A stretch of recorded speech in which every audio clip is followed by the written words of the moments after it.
Hello everyone, excellence in education पर आपका स्वागत है।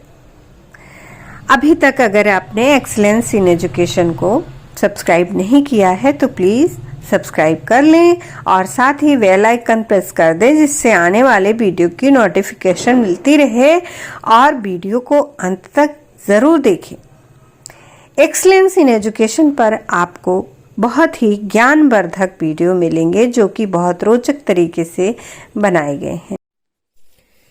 कैसे पहचाने मानसिक रूप से अस्वस्थ व्यक्ति को, क्या है इनके लक्षण। जिन व्यक्तियों में मानसिक स्वास्थ्य संबंधी विशेषताएं जिनकी अभी हमने बात की वे पाई जाती हैं, वे मानसिक रूप से स्वस्थ होते हैं। अब बात करते हैं अस्वस्थ व्यक्तियों की। मानसिक दृष्टि से अस्वस्थ व्यक्ति वातावरण की विभिन्न परिस्थितियों में अपने आप को समायोजित नहीं कर पाता।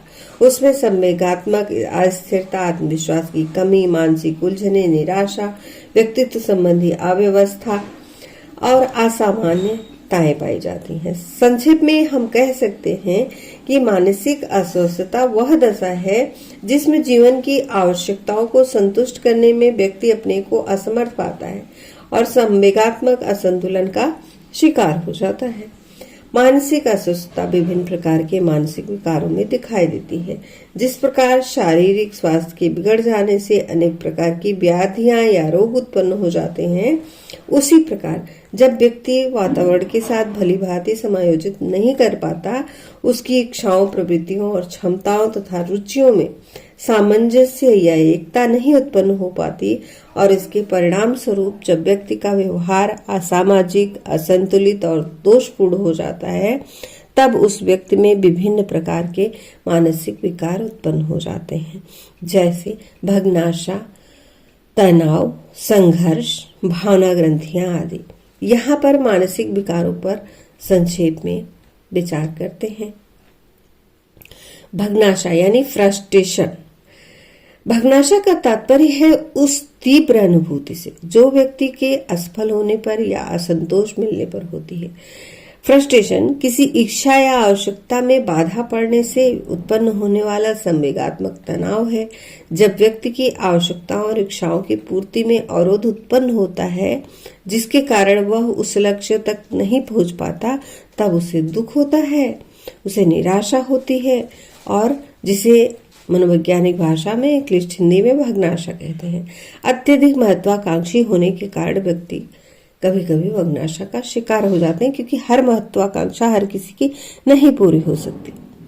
संघर्ष या मानसिक द्वंद्व। जब व्यक्ति को अपनी इच्छाओं के, रुचियों के अनुकूल स्थितियों या विरोधी शक्तियों का सामना करना पड़ता है, तब उसके मन में संघर्ष या मानसिक द्वंद्व उत्पन्न हो जाता है। जब व्यक्ति की दो या दो से अधिक इच्छाएं एक साथ संतुष्टि के लिए लालायित हो उठती हैं, तो ऐसी दशा में मानसिक संघर्ष या प्रेरकों का द्वंद्व कहा जाता है।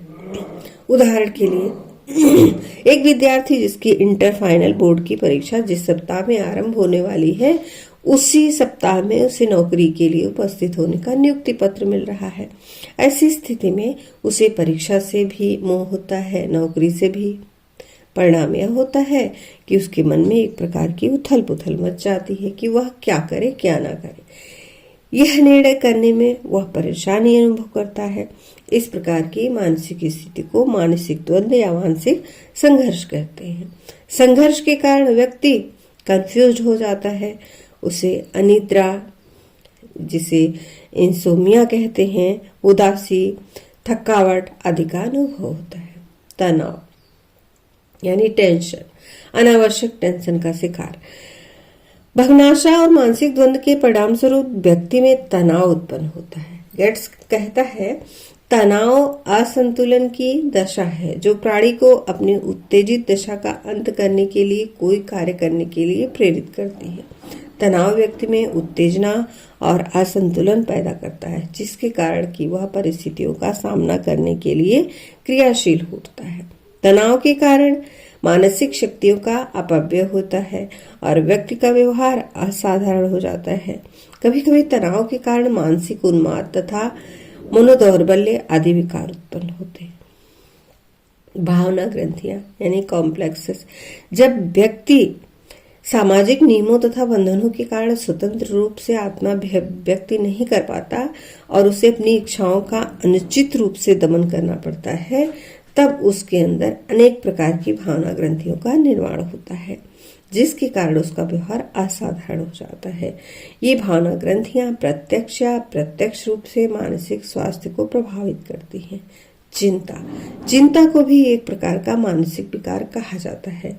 जब यह अचेतन स्तर पर स्थायी रूप से अपना स्थान बनाने लगती है, तब मानसिक अस्वस्थता होती है।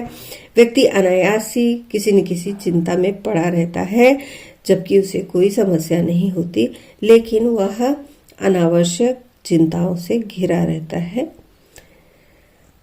उपयुक्त मानसिक विकारों पर विचार करने के उपरांत हम कह सकते हैं कि Please like and share my video and provide your valuable feedback in the comment section. Thank you.